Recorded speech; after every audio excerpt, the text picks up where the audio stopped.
Like, yeah, they'll understand the biomedical language that we can use, but in terms of their understanding of Chinese medicine, they know just as much as our brand new patients do, which is to say nothing or very little, very little.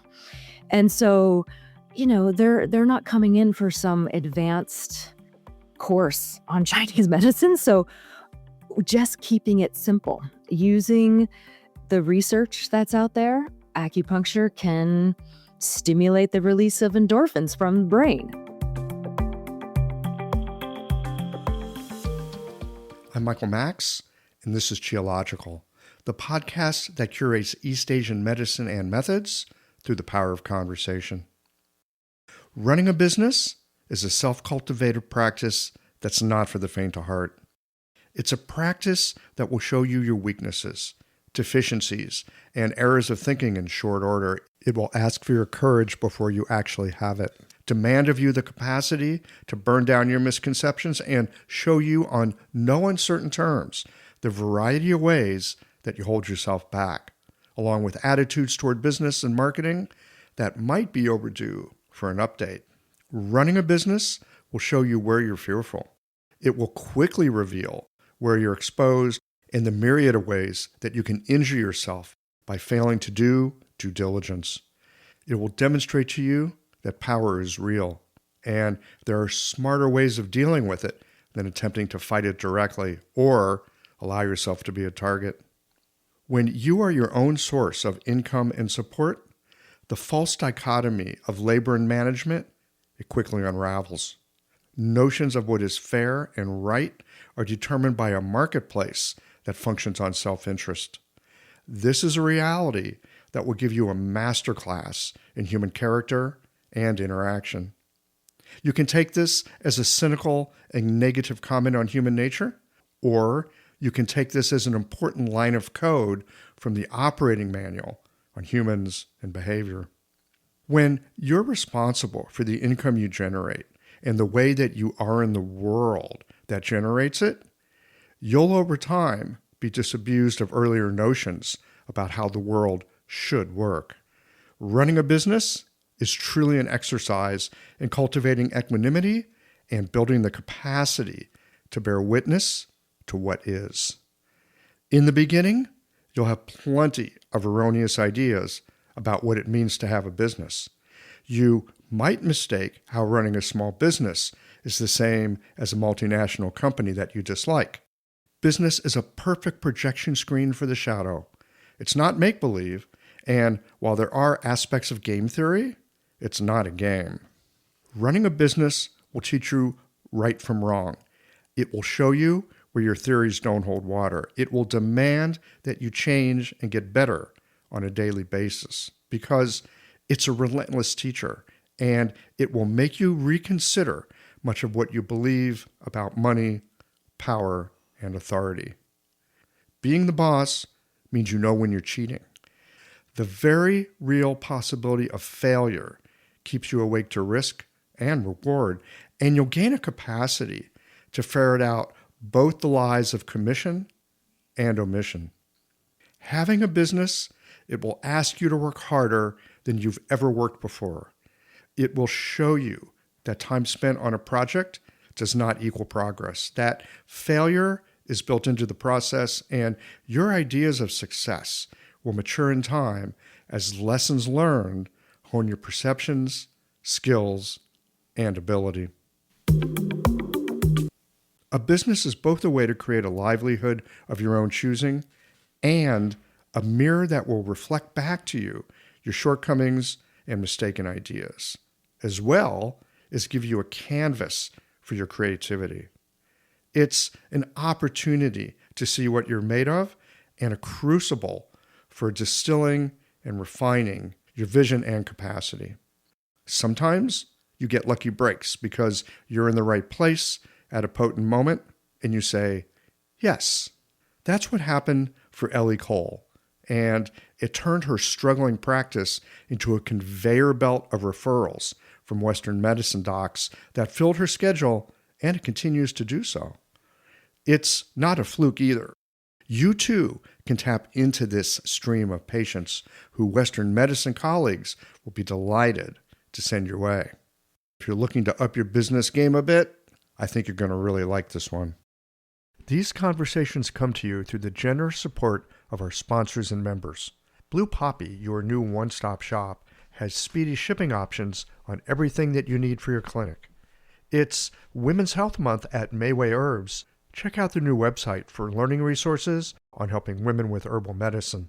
Are you a creature of habit? How about making a change that helps your patients and the planet with AccuFast needles? And later in the show, raising your fees doesn't have to be a difficult process. Jane has helpful suggestions on making it easy and effective. And finally, have you considered that having a thriving, profitable practice is one of the most healing things that you can do? Julie Bear Don't Walk has, and she can help you do something about it too. Do be sure to visit the sponsors page on the Qiological website to take advantage of all the special offers our terrific sponsors have for listeners of the podcast. Picture this.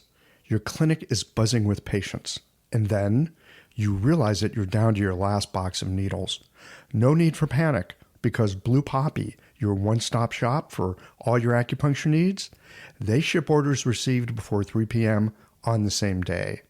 With a quick visit to Blue Poppy's website, you can order premium needles, herbal formulas, and that special Dr. Bob's oil that your patients love.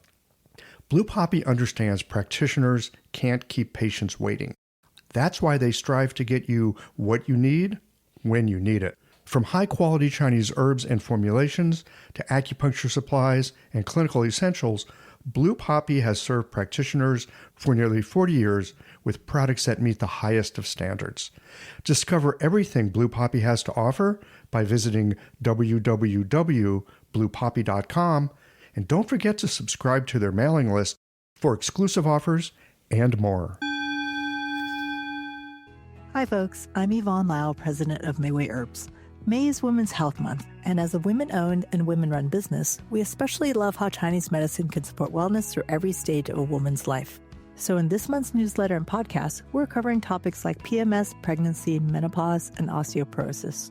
We'll share expert insights and effective treatment strategies you can put to good use in your clinic.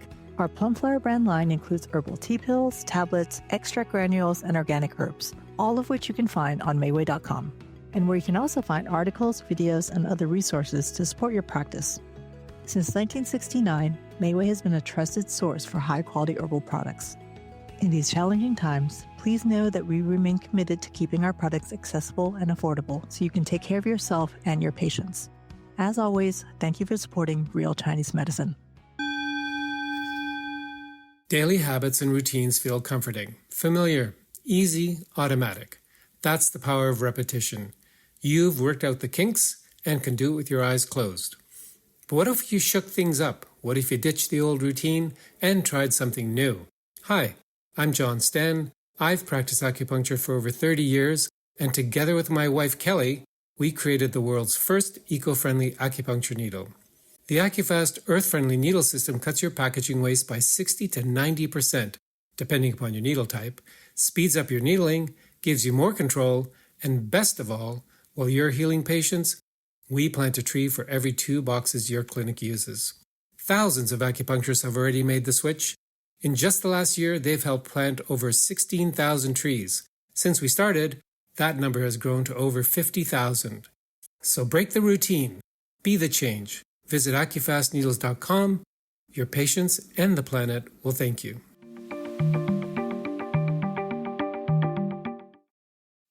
Elie Cole, welcome to Qiological.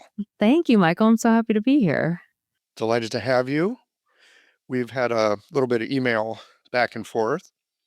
I'm excited to talk about what we're going to talk about because I'm going to talk some about business, something really near and dear to my heart, terrifying to many of our colleagues. Actually, I think terrifying to many people. Like, what? Be my own boss? My paycheck? Actually, I don't have a paycheck. I have profit or not. And like, how you make everything work? It's a whole other skill set beyond what we do in clinic. That is true. And most of us don't get very much of this training in our Chinese medical schools. Why would we? Well, why would we? We should, because most of us get out and start our own practices and we have no idea how to do it. And I feel like it's a disservice on the one hand, but on the other hand, we have so much to learn in school that I understand why we can't fit it all in. For sure. Now, when you first went to acupuncture school, did you realize that, hey, when I get done, I'm the boss. I'm going to have to like make this work on my own. Was that in your awareness? Was that something that you considered or planned for, or was that just not on the radar? It sounds so silly now looking back, but I had no idea, which it's even more silly because I started off as a massage therapist. So I was already running my own gig, and I just had like a little extra bedroom in my apartment where I saw massage clients to begin with. And so I was literally doing it, and yet I didn't realize I would have to do it when I was done with acupuncture school. Isn't that funny? Was it that you didn't think you'd have to do it, or was it that you already were doing it, and so you didn't have to think, "Oh my god, what am I gonna do?" You were already in it. You're already swimming in that stream. I was already swimming in it. I think I was so consumed by learning Chinese medicine that I didn't give it that much thought in the beginning. You didn't, like, go to Chinese medicine school, look at the price tag, and think, "How am I gonna pay for this damn thing?" Not in the beginning. Of course that came. That came. I don't know at what point that came, but from the get-go, that's not what I was thinking. I was just thinking this is going to be so cool. What happened when you had the realization, "Hey, I'm gonna have to build a practice?" I think that I already had a confidence, probably because of the massage practice I had going on. So that part didn't scare me. I think the realization around money happened when I actually transferred halfway through my master's program. I started off at Pacific College in San Diego, and then I transferred after 2 years to Oregon College of Oriental Medicine. And Oh, you couldn't stand all that sunshine? I mean, actually, I know you're joking, but that is true. It was a 93-degree day in January. And I was like, you know what? This just doesn't feel right to my body. I need to be in green. I need to have four seasons. I need rain. And so, yeah, that was how I made the decision. But it was moving halfway through and thinking I could easily get my massage license when I got to Oregon. I was wrong about that. I thought, well, if I have a license in California, it'll be easy anywhere else. Right. I mean, California license, I should be able to walk in any state. They're like, "Oh, you're from California. Well, here, we're gonna roll on over." Exactly. That was not the case with Oregon massage. No, they required all these like spa type classes, like body wraps and body scrubs and that stuff I had no interest in and never took classes in. And so that's when it hit me was like, oh, not only did I transfer to acupuncture school up here and I transferred into the accelerated program that they had, but now I have to get a non-massage job, which, wouldn't be as lucrative. Like I had to wait tables. Um, and I had to pay higher rent. So it was all like, that's when it all hit me like, oh God, I need to make money, but I'm still in school. I wasn't worried about after school. I was like, no, then I'll be able to do acupuncture. I'll be fine. It really is funny how these things happen sometimes. Like, there's a little turn of events in the world, your world changes a bit. You're like, "Oh my god, I did not see that coming." Exactly. When you hit that now what place, what do you do? How do you get through those? I'm a problem solver. So I just immediately was like, okay, what are my options? And I had a couple of acupuncture student friends that were waiting tables. And so I just said, hey, is there any room at your restaurant? And I was really lucky. The first person I asked said yes. But I would have just kept asking. I had waited tables in the past, so I knew that that was an option. But I don't know, reaching out to people, asking for help, maybe. Yeah, I'm going to get the job done, Michael. You're gonna get the job done. First, I'm going to get the job. Then I'm going to get the job done. That's great. So how long have you been at it now as an acupuncturist? I have been doing it since 2008. What's the math on that? 17 years? Yeah. Oh, that's nice. Start right at the beginning of a recession. Yeah. Start when the economy blows up. It didn't stop me though.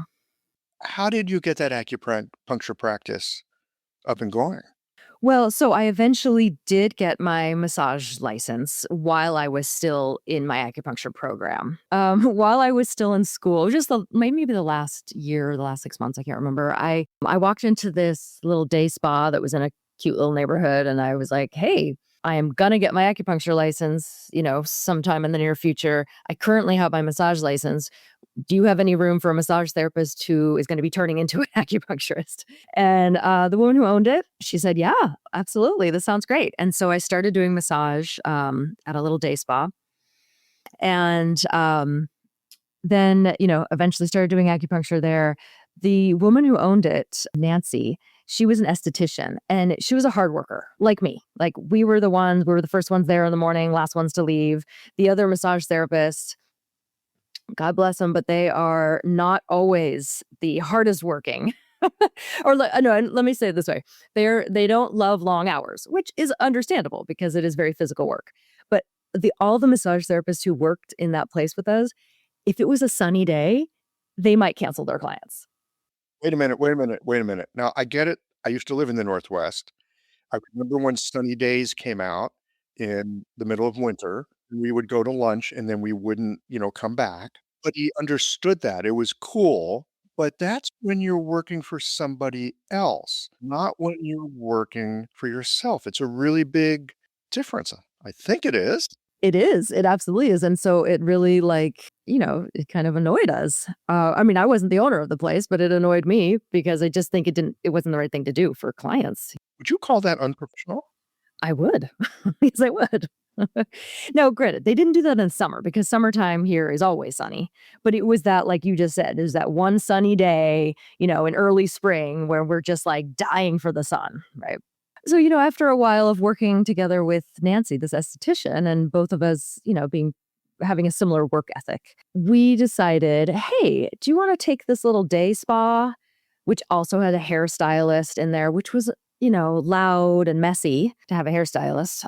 What if we took this, moved to a different location, and created a wellness center instead of a day spa? And so we joined forces and created a place called Cypress Beauty and Wellness. So she was the beauty, I was the wellness. So she did, facials and I did the acupuncture.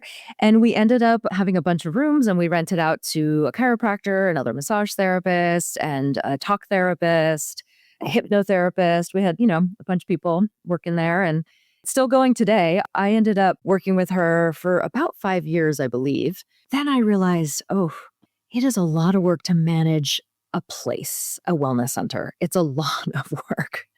And it is expensive if you have a receptionist. That's the thing. It's like having a receptionist is what attracts those other professionals, like the massage therapist and the chiropractor. Yeah, they want someone answering the phone, scheduling people, doing the laundry, all of that kind of stuff, greeting people at the front door. That's a real draw. But I'll tell you on the backside of things, that is the most expensive thing to have in a wellness center is a receptionist. And if you want to pay a livable wage, it's almost impossible. It did not work for us for the long term. That's so interesting because the receptionist ties it all together. They're like the Gansao of her. Yes, absolutely. But let me tell you, those Gansao receptionists are not always honey fried. Oh my God, such nerdy Chinese herbal jokes. I know. Something like Cajun hot sauce. Is that what you're saying? Yeah, it's like, with the amount that we could afford to pay, you don't get the highest quality or maybe the most dedicated person. And so when you have to go through several receptionists, over the course of a year, it's a lot of training, a lot of work, a lot of effort and money. Yeah. Downtime because you're not doing your work. And, we weren't getting paid to train the receptionist, right? So in the long run, I decided I really want to just work with my patients and, work on my own practice. Because I had my own acupuncture practice. She had her own skincare practice. And then together we had this basically rental space. Yes, that you were managing. Yes, that our respective practices funded. So the profits from my acupuncture practice ended up funding this wellness center. I did that for about 5 years, and that was enough. And then I thought, if I was just doing my own thing, it would be so much better and more lucrative. Wow. So this is like the second time I heard you refer to dedication in some way. Massage therapists, like, I'm not going to work. It's sunny. Receptionists, well, there's another job down the street. It's different when you have your skin in the game, but someone else doesn't have skin in the game. Exactly. Yeah. I mean, we're the only ones who care the most about our practice, right? It's our thing. It's our baby. I think it's very difficult to find people that will care about it as much as we do. And I found even because I had a clinic for a while where I did have other practitioners in it. And I thought, well, of course they would want to do well because then they're doing well. But they were expecting me to build their business just because I was renting them a room. That's how it turned out. And I was trying to be helpful as I could, where I could. But there's often an expectation that you're going to get all this extra stuff when someone's renting. Yes, absolutely. And I think it's so important to be really clear about that. If you are either hiring someone on or just renting space to someone else in your own location, is to be so clear about like what's my work to do and what is their work to do in terms of practice building.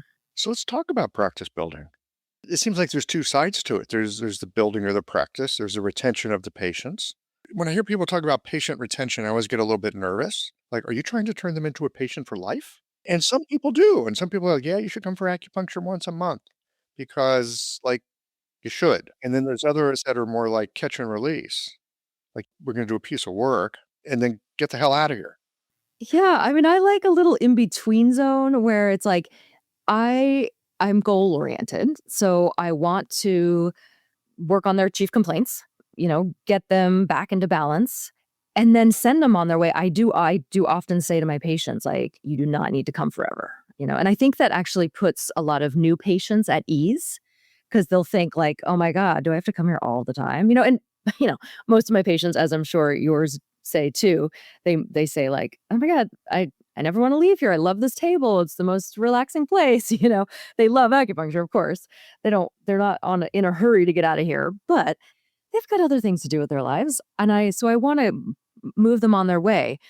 But at the same time, I want to be one of the first people they think of when down the road something else comes up. Because of course they're going to go out of balance again, right? And so it's not that they have to come every month forever, but I would love them to be a lifetime patient just in the sense of like, I will always, be here and have this, well, as long as I'm working, have this practice available to you. And we've developed a rapport and a relationship that, my patients trust me so that I am one of the first people that they think of when the need is there again. So that's my little in-between zone. I love it. And I mean, in many ways, it reflects my experience with acupuncture. I went to it for a problem got better, and I just started using acupuncture as my go-to. Like when something was up, something was off, first place I go, acupuncture, because, I liked it. It was helpful, and then I got curious about it, but that's a whole different story. That sweet spot of having folks know that you're a resource for them. And sometimes people say things like, well, I'm doing fine, but do I have to have something wrong with me to come in? It's like, I'd like her. Can I, can I come back? I know, I get that a lot too. Yeah, like, sometimes I have some people, they see me, like, once every 6 or 8 weeks.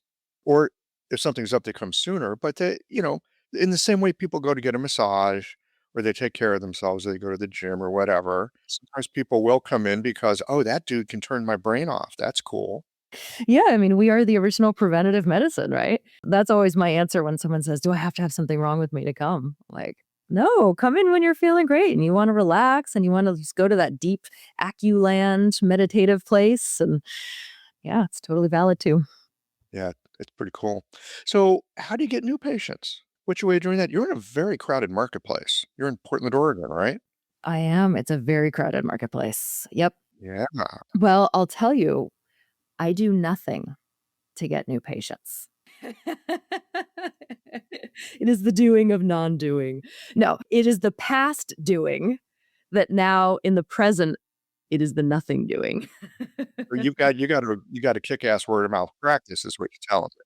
Well, no, what it is about 10 years ago, let's say 10-ish years ago, I started doing something called a lunch and learn at medical clinics. And I started educating doctors, nurses, physician's assistants, nurse practitioners about acupuncture using their biomedical language to talk about acupuncture. And they just started referring me patients and they've never stopped. So that's why I can say I do nothing now. But you built a network of people that talk about you. Yeah. I'm the first person they think of. Very specific domain, conventional medicine. You've got conventional medicine people saying, go see the weirdo with the needles. Well, I've got a story about that weirdo word for you, actually. One of the first lunch and learns that I did, she was a pediatrician, actually. She came up to me afterward and she said, that was a great talk. But I want to tell you, I am already on board with acupuncture. I've read the research. I know it works. I'm pro acupuncture. But, I just don't know who to send my patients to. And, you're not weird. So I'll send them to you. And I just had this realization. The bar is so low, Michael. You just have to be not weird. Just not weird. And doctors will send their patients to you. I'm serious. I stood up there in front of them and I used biomedical language to talk about acupuncture. I did not say the word qi. I did not say yin and yang. I didn't use any of our Chinese medical language. Because, using Chinese medical language with doctors creates a barrier between us. But using their biomedical language, now that creates a bridge between us. So if I'm using that language, then I'm not weird.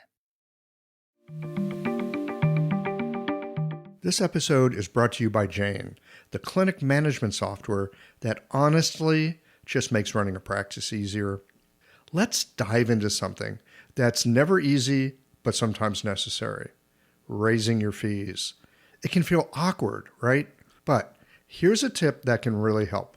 Consider offering flexibility to your patients as you introduce the change. When patients face new fees, it's natural for them to feel uncertain or concerned. That's where flexibility can really make a difference. Offering options like a phased increase, suggesting a payment plan, or even taking a moment to talk things through can help to ease the transition. These thoughtful gestures show your patients that you're listening and care about them, which strengthens the trust you've worked so hard to build. If you're looking for more ideas on how to navigate these kinds of changes, head to frontdesk.jane.app and check out the article, How to Tell Clients You're Raising Your Fees. One last thing, if you're ready to give Jane a try, you can use the code CHIOLOGICAL for a 1-month grace period on your new Jane account. That's true with anybody, right? Anyone you're talking to, if you're using their language, if you talk to them in the way that they like to be communicated with, they're going to go, wow, what an interesting conversationalist. She's so cool. This is like Dale Carnegie 101, isn't it? Yeah. It's also, 5 elements, right? If you're talking to an earth person, you want to be inclusive and nurturing, and then they'll hear you, just like our medicine. Some of our language is tricky to get into Western biomedical language. How do you get through those tricky spots? Here's the thing. I did not go into those lunch and learns thinking that I need to teach them high-level Chinese medicine. Those doctors and nurses, they are no different than our patients when it comes to talking to them about Chinese medicine. Yeah, they'll understand the biomedical language that we can use, but in terms of their understanding of Chinese medicine, they know just as much as our brand new patients do, which is to say nothing or very little, very little. And so, they're not coming in for some advanced course on Chinese medicine. So just keeping it simple, using the research that's out there on, acupuncture can stimulate the release of endorphins from the brain. They're like, oh, I get that. I know what that means. It can reduce inflammation. Like, oh, I get that. We don't even have to do the tricky stuff. And they generally don't ask very tricky questions. This is the thing that I'm asked by other acupuncturists who want to do what I did. Oh, what if they ask me some really complicated question? They won't. They won't. They ask the same questions that our patients ask. How much does it cost? Does insurance cover it? Does it help with, I know it helps with low back pain. Does it help with knee pain? Simple stuff. How did you stumble into this again? You were just doing these lunch and learns, and where'd you get that? The idea came to me from a doctor, actually. I think that most of us as acupuncturists can probably relate to this first part, which is when you first start your practice, you're trying to build. You start doing all of these things that are time consuming and sometimes money consuming and do not yield very good results. So, for example, farmers markets. I don't know if anybody's ever done this, but it's like you have a little booth at a farmer's market or a little fair or something, and you're promoting yourself and your business. I did a couple of those. I didn't like them because I am an ambivert, which is like kind of the middle part of the spectrum on extrovert, introvert. And so I can turn on a little extroversion and, have people walk by and go, hey, how you doing? You ever heard of acupuncture? But I also, since I'm in the middle, I also have some introversion and that's exhausting. It's so exhausting. And I feel like I would put so much time and energy into those events. And maybe if I was lucky, I would get one person who might become a new patient, but that's a maybe. So I felt like it was just like this, it's like this tiny little drip of a faucet, of just like a trickle, right? And so the best thing that came out of my farmer's market experience, this was just one of those like moments of luck. One of the people who walked by my booth and who stopped on his own accord was a medical doctor who worked at the clinic down the street. And he came up to me and he said, he was a very gregarious guy. How's it going? What are you doing here? Tell me about acupuncture. Most people are not doing that as they walk by your booth, right? He's a total extrovert. Total extrovert, yeah. We start chatting and then he goes, well, what are you doing here? Why don't you come to our medical clinic and do a lunch and learn? And I was like, a lunch and what? I'd never heard of a lunch and learn. God, that's fantastic. So he goes, well, you just bring a bunch of food, preferably unhealthy stuff. That's literally what he said. Preferably unhealthy stuff. And then, all the doctors will show up to eat the burritos and you could just talk to us about acupuncture. And I was standing there dumbfounded. I literally just looked at him and I said, wait, I could do that? And he goes, yeah, just call the front desk. Tell him you want to do a lunch and learn. Like, he was just so nonchalant about it. Like, what are you doing here? You should be over there. That's hilarious. So bring us some food, feed us. Unhealthy food, please. Well, what's unhealthy about burritos? He said pizza or burritos, preferably the unhealthy stuff. That's so amazing. Like, here you go. It was handed to you. Handed to me. Feed them, get their attention. This is interesting too, because, there's this whole thing with human reciprocity, that if you do something for someone, they're going to feel a bit motivated to do something in return. This is why, like, when you go to a car dealer to buy a new car, the first thing they do is they hand you a bottle of water. Now you owe them big time. There's research on this. You're walking in with food, comfort food. They're already eating out of your hand, basically. Pun intended. Yeah, so I thought, oh my God. And then immediately the self-doubt arises. It's, well, who am I to stand in front of a bunch of doctors and teach them something? Yeah, you're the burrito chick. That's who. Yeah, and then it's like, what am I going to say? Well, how am I going to explain this? Well, I can't, and I have 4 years of Chinese medical language in my brain. How do I translate that? Which is every new practitioner's quandary anyway, just when we're talking to our friends and family, let alone our patients, right? It's a lot of energy, a lot of work. So, what I did in the beginning versus what I did later are two different things. What I did in the beginning was, I think it was just basically telling them like what I treat And I think I had like a couple of just anecdotal, patient success stories, things like that. I might have, now this is a long time ago now, but I might have had a research study or two. I think there was one on low back pain and one on TMJ. I think those were the two things that I found back then. So, because this would have been the first time I did it, actually, would have been like 2011 or 12, somewhere in there. So I was like 3 or 4 years into practice. My compromise was I'm not going to bring pizza because, I am like, I'm trying to bring health and wellness as a concept here. So I don't want to show up with pizza. So I went to the local Thai restaurant and I got some pad Thai. And I'm like, okay, we did that and a little bit of like curry or something, like a Thai curry. Everybody showed up. The doctors, the lab tech person, the receptionists. So this very first one I did I already told you at the end, the pediatrician said, you're not weird, so I'll refer to you. And then it might have been the second one, might have been my second lunch and learn.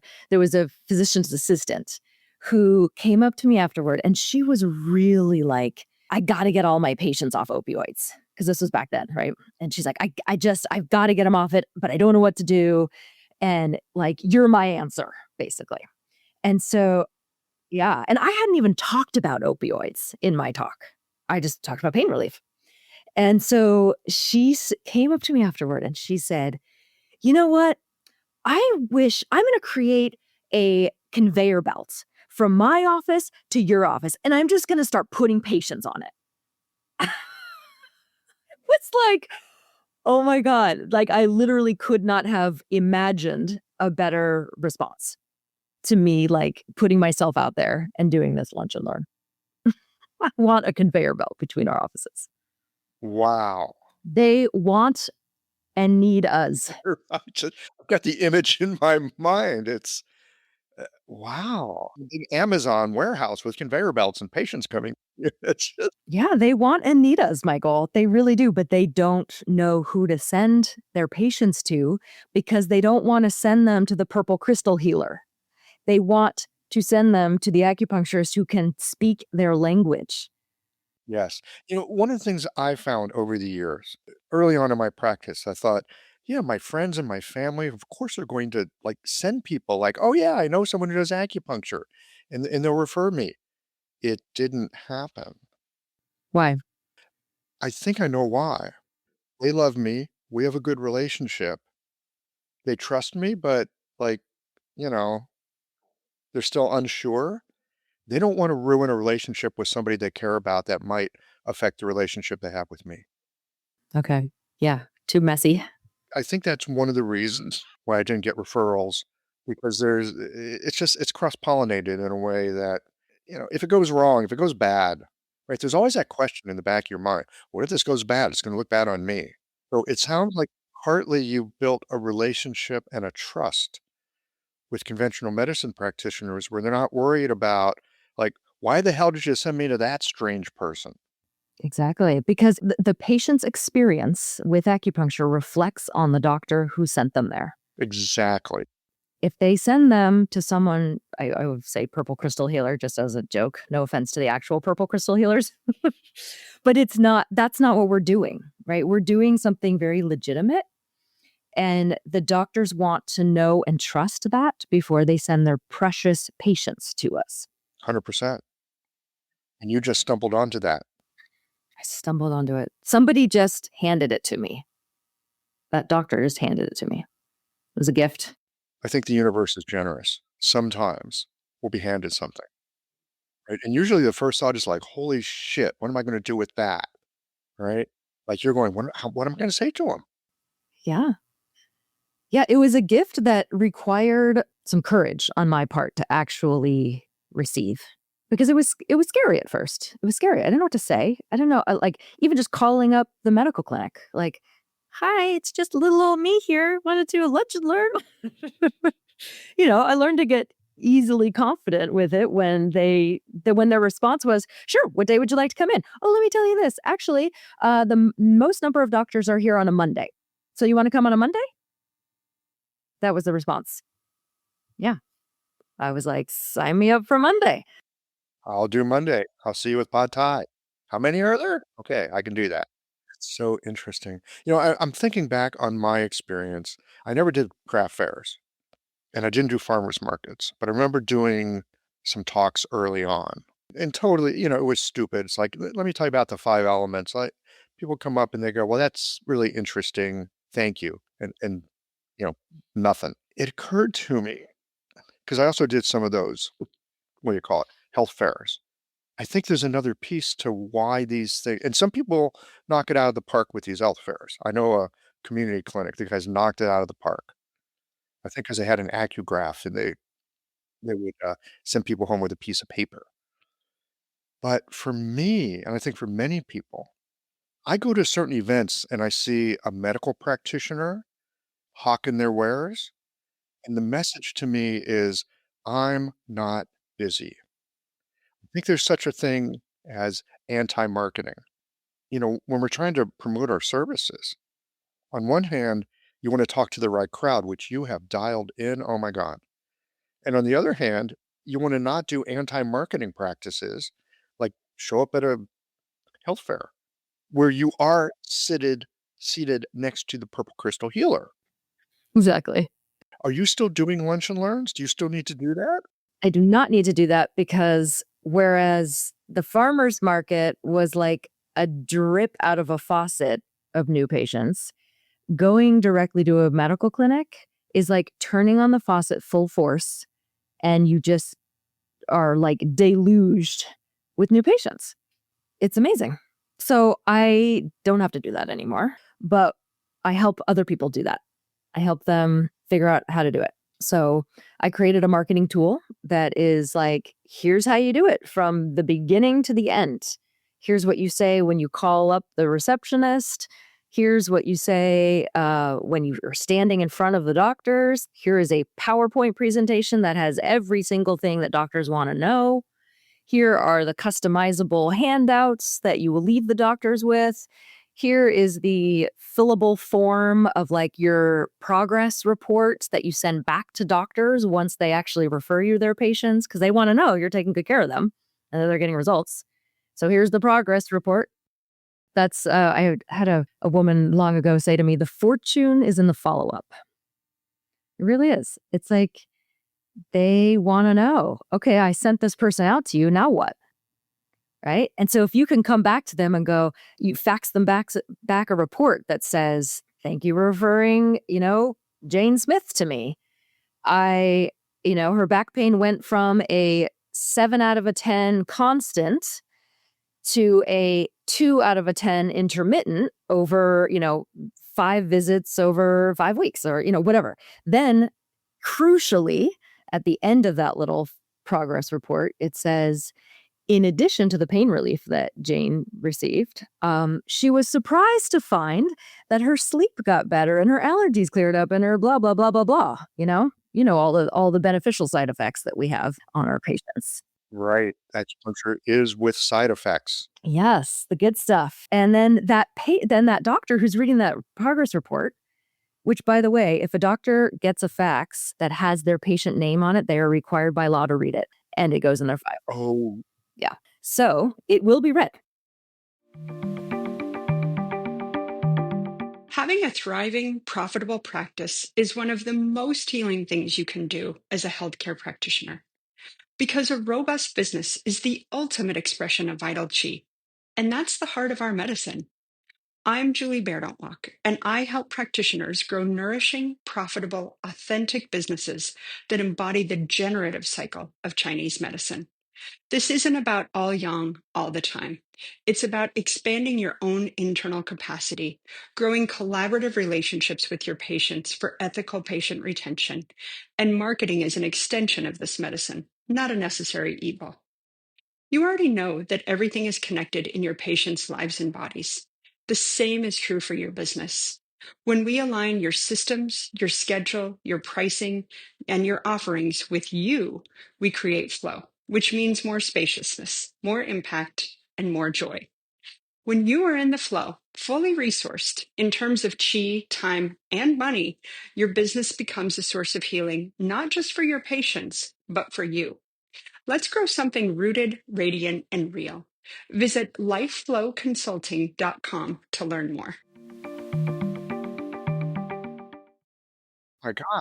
I mean, if that's all you did, if that's the only thing you did in terms of marketing was getting a fax to the doctor with the patient name to them, that alone would be super helpful. I mean, I'm not dismissing everything else you're doing, but oh my God, they have to read, it has to go in their file. And now the doctor knows it's helpful for insomnia, it helps period. Exactly. They didn't know that. They knew about the back pain. They didn't know about the dysmenorrhea. Exactly.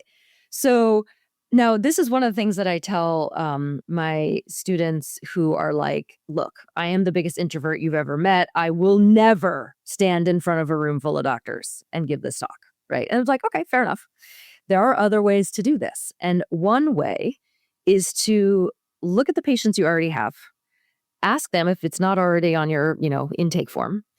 Who is your primary care doctor?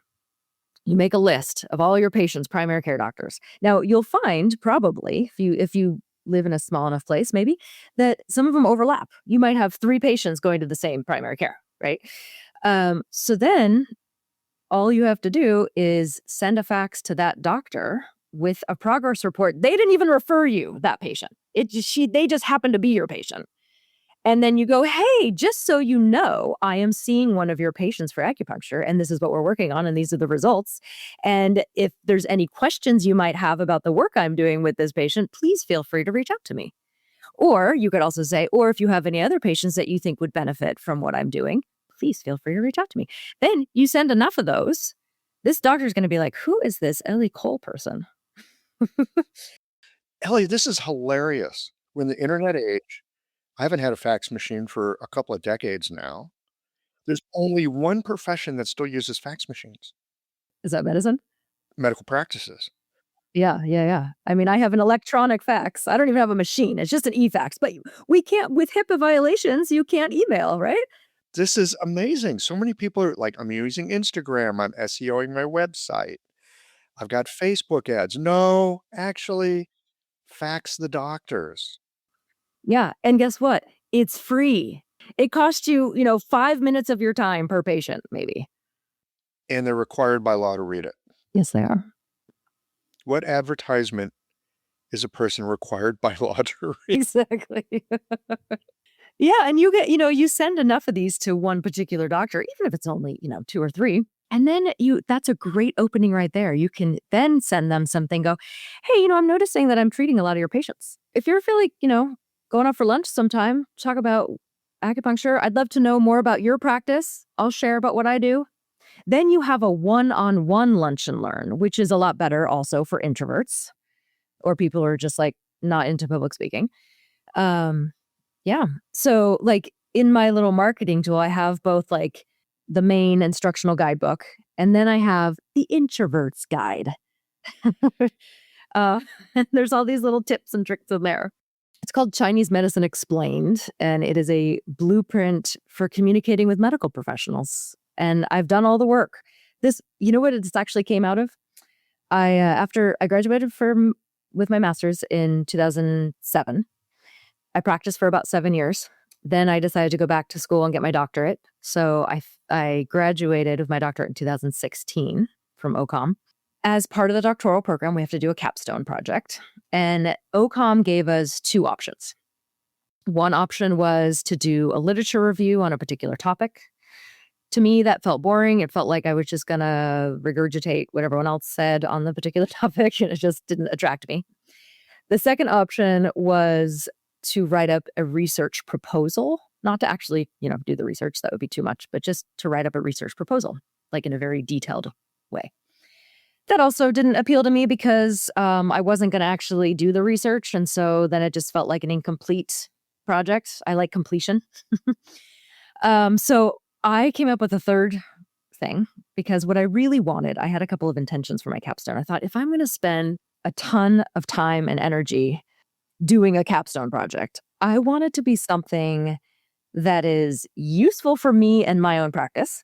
I want it to be something that is useful for other acupuncturists. And ideally, in a real ideal world, may be good for our field as a whole. And so what I decided to do was basically create the entire soup to nuts, like how to of doing lunch and learns. And I was like, I feel like I've hit on something that is it works. It's amazing. And I don't think anybody else is doing this. Or at least if they are, they're just doing it by themselves. And it is very simple. I will not say it's easy because, you got to practice your little speech and you got to stand up in front of people. That's not necessarily easy for everybody, but it is simple and it works. And I've seen it work over and over again to the point where it's like the best marketing tool is one that you do a few times and then you never have to do again. Just like we started off saying, I don't do them anymore. I don't need to do them anymore. I have a steady stream of doctor referrals and nurses and physician's assistants, not just doctors. So basically it's, this whole program that is self-directed. Everything is customizable. It also, I am happy as part of it, people have a 30-minute phone call with me to work out the little, details of their own particular situation. You know what's really cool about this? Us acupuncturists, we actually do love to talk about acupuncture. And we love to share it with people, and we want to share it with people. I think in many ways, we're a bit unskilled in how we do it. Your focus with using language that meets the audience, look, whether it's family members, physicians, other sorts of people that you might want to get referrals from. You do sports medicine and you want to talk to trainers, you go do lunch and learns with trainers, right? It gives you a capacity just to talk more effectively with the medicine. I'll bet it helped you talk to your patients as well, because you're not having to explain things in terms of qi and blood and yin and yang and blah, blah, blah, blah, blah, blah, blah.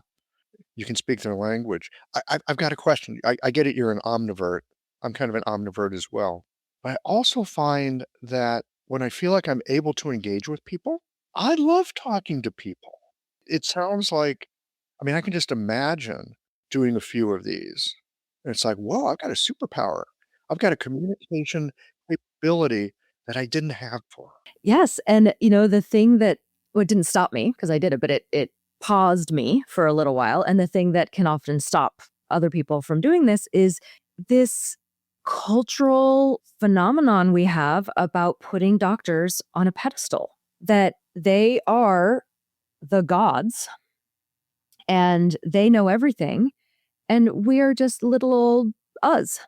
And what I realized, I had a really important realization in one of the lunch and learns I was doing early on, which was, I was standing there among a bunch of people in white coats who have incredible amounts of training and skills and experience.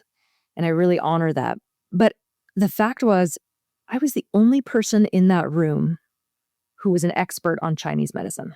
And even if I had been 1 month out of school, I still was the only expert on Chinese medicine in that room. And I think we have to remember that. Know the stuff that we bring and be able to speak about it. Here's the other thing with docs. They're super busy. They're looking to help their patients in the best way they can. They've got a whole toolkit that they've learned. They've heard about acupuncture. There's no one that hasn't that's done any kind of study. I could see how this would be really helpful for them.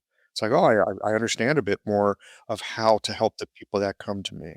Yeah, they are busy, but they also get hungry at lunchtime. Okay, so what does turn out to be the best food to serve at a luncheon? I always just go with Thai food because it's something that, generally most people love Thai food, but it also still has some healthy aspects to it because there's some vegetables in there. It's not all. What about the folks you've been working with? Has anyone come to you and said, like, you know what? Those pizzas they really listen up. I'm sure pizzas would work perfectly. I just didn't want to go against my own values. Also, I wanted to eat the food too. Like, it was lunchtime for me too. Then I could sit afterward and eat with them. And I can't eat pizza because I'm gluten-free and dairy-free, sadly. But, going back to what you just said about, doctors are busy, but they want to learn. This was another realization for me. You know that there are so many patients out there that are going to their doctors and saying, "Hey, I heard about this acupuncture thing. Like, what do you think, doc? Should I try it?" Those doctors are humans like the rest of us, and they don't want to sit there looking stupid and say, "I don't know. I don't know anything about it. I don't know how it works." So, we're actually doing them a service by coming in and saying, "Listen, I'm going to educate you so that you can actually speak intelligently to your patients who are asking you for something. They want your opinion. They want your opinion. They want your permission. They want your referral. Like, you got to know this stuff." You know what? You just hit on something. I'm so glad you said it. I think it often goes unspoken. People are often looking for their doctor's permission to do something. It's really true. They just want the authority to go, "Yeah, sure." Yep. And you know what I found early on? The patients who were referred to me by their doctors or nurses, I say doctors, but I want to be clear, it's biomedical professionals really. But if they're referred by their doctor, they are some of the most compliant patients I have because their doctor told them to be here. Yeah, it's like if their doctor told them that they're going to do it. So we need to like leverage the power that the doctors have for being able to help this patient even more. Like I know they're going to be compliant because their doctor told them to be there. So I'm going to maybe give them a little extra at home thing to do because I'm pretty sure they'll do it. Wow. Just a win-win all the way around. It really is. Are you back to having a receptionist again? No, I love efficiency and automation, and so it's just me, myself, and I. I do have a biller. She's off site, but I have an insurance biller. But no, I have my patient schedule online. I have all my forms are electronic. So So you use a robot. I train my patients. Like basically, I don't say this directly to them, but like, don't come to me to schedule your appointment. You know how to do it online. I mean, the exception, of course, is with like my little 85-year-old ladies. Like, I'll do that for them. But, we just train our patients.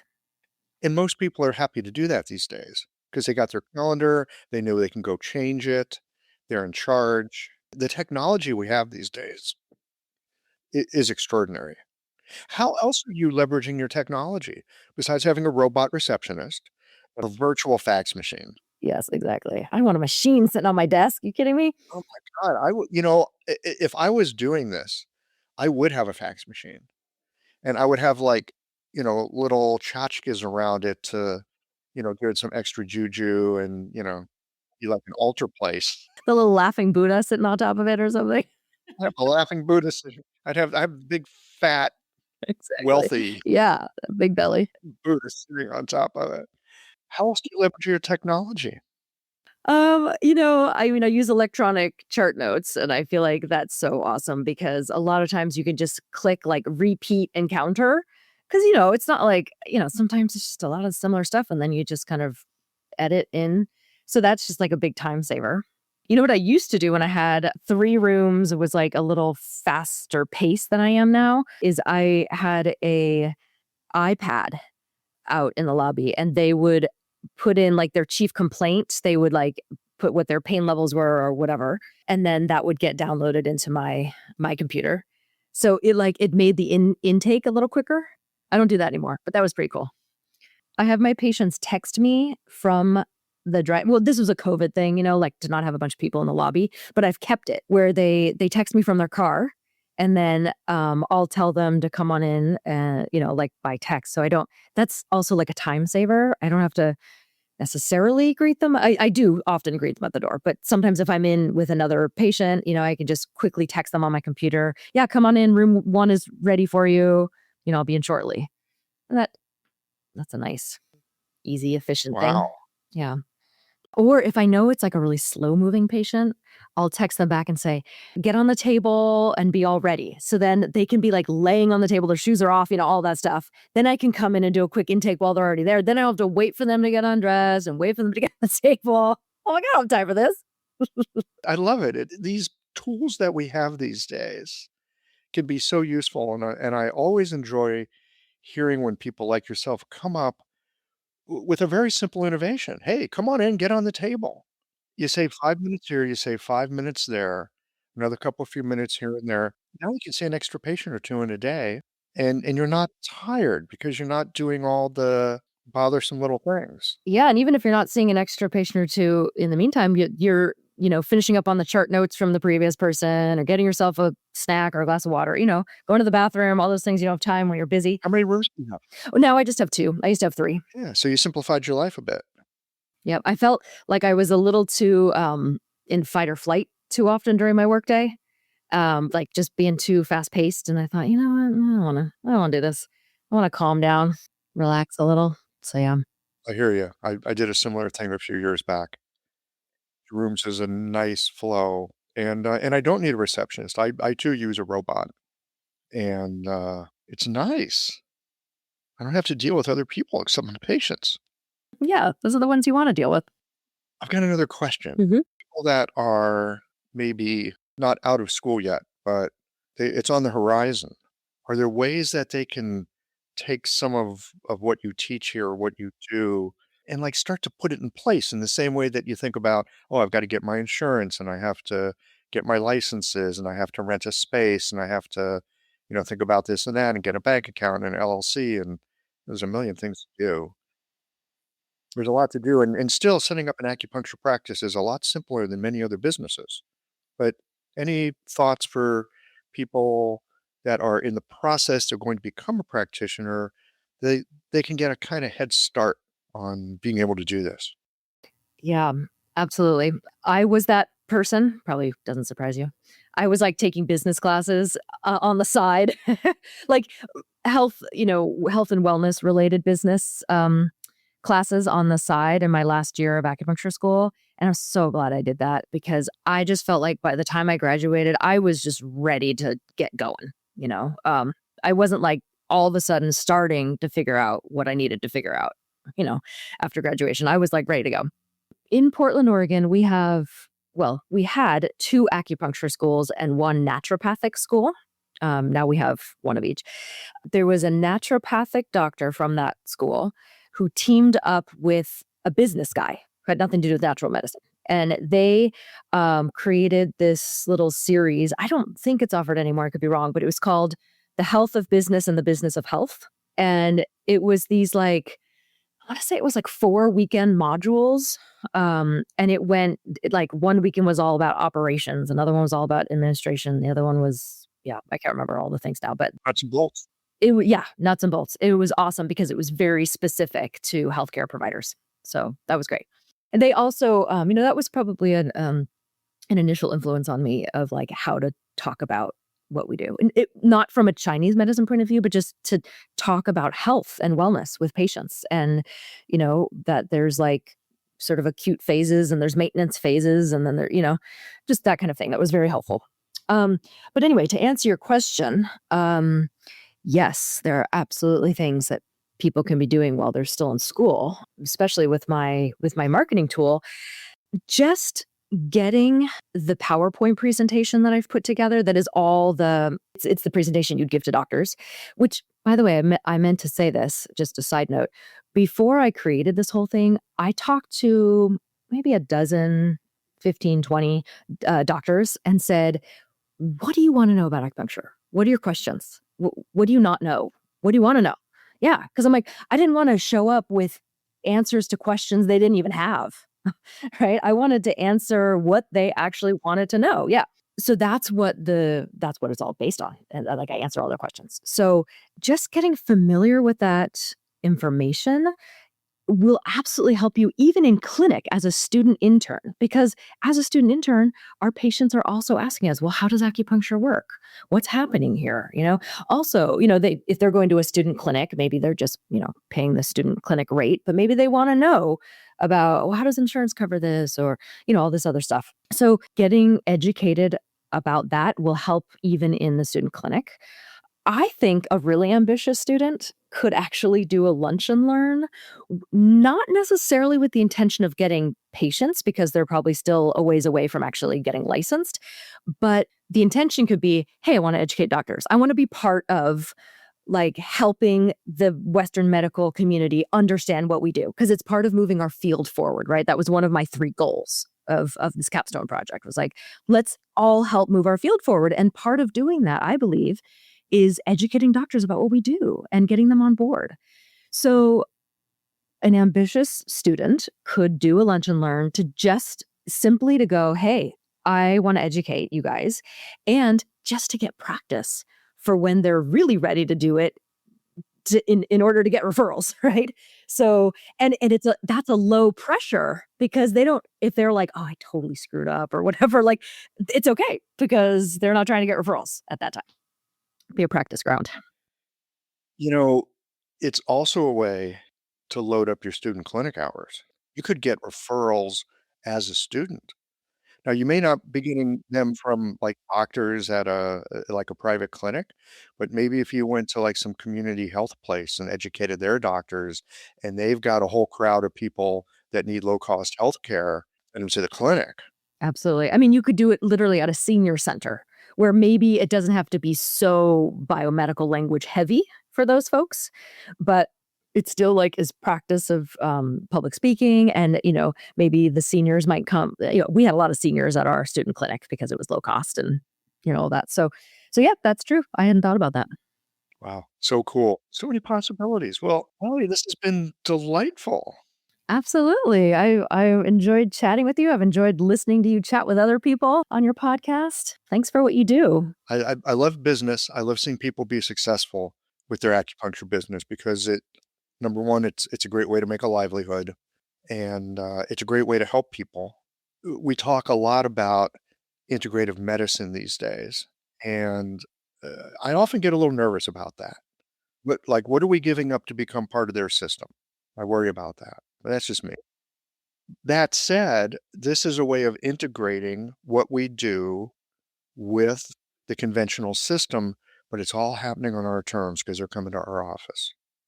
Yeah, I don't feel like I give up anything in order to, have these relationships, but I understand what you're saying if we're like in a hospital setting or something like that. Yeah.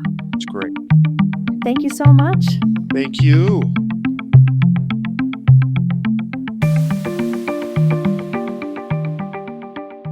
Well, that wraps it up for our conversation today with Elie. This conversation highlights one of the reasons I think running a business is such a creative and at times frustrating endeavor. For sure, there are times when things are just not working that well, but with the right opportunity and mindset, that can all turn around really quickly. Running a business, I think because of the extra dose of self-responsibility that's required, it leaves you open to the possibility of wildly creative breaks that in turn open up a whole new landscape of possibility. That certainly happened for Elie, and while you can take the blueprint of what she's created and probably use it to great effect for yourself, I think it's also possible for each of us to find our own unique ways that we hadn't thought about previously that end up bringing all kinds of new patients to our door. We have some other great conversations on business in the back catalog. There's episode 203 with Laura Christensen, Getting Down to Business. In episode 101 with Matt Ludmer, we have Aligning Purpose, Resources, and Spirit. It's an exploration of business, wealth, and well-being. And there's also episode 77, The Opportunity of Business with Renee Klorman and Russell Brown. There's plenty more too. Just visit the website and search for business for a wealth of practical perspectives and practices on ethical business practices for your acupuncture clinic. Well, here we are at the end of this episode. If you've listened up to this point, you're either a rabid fan of Qiological or the forward button on your podcast player stopped working. If you are indeed a fan of the podcast, you can help us to bring new episodes to our community of practitioners by supporting us with a membership or a one-time contribution. Details, of course, are on the website. That's it for today, friends. Join us again next Tuesday for another thoughtful episode of Qiological.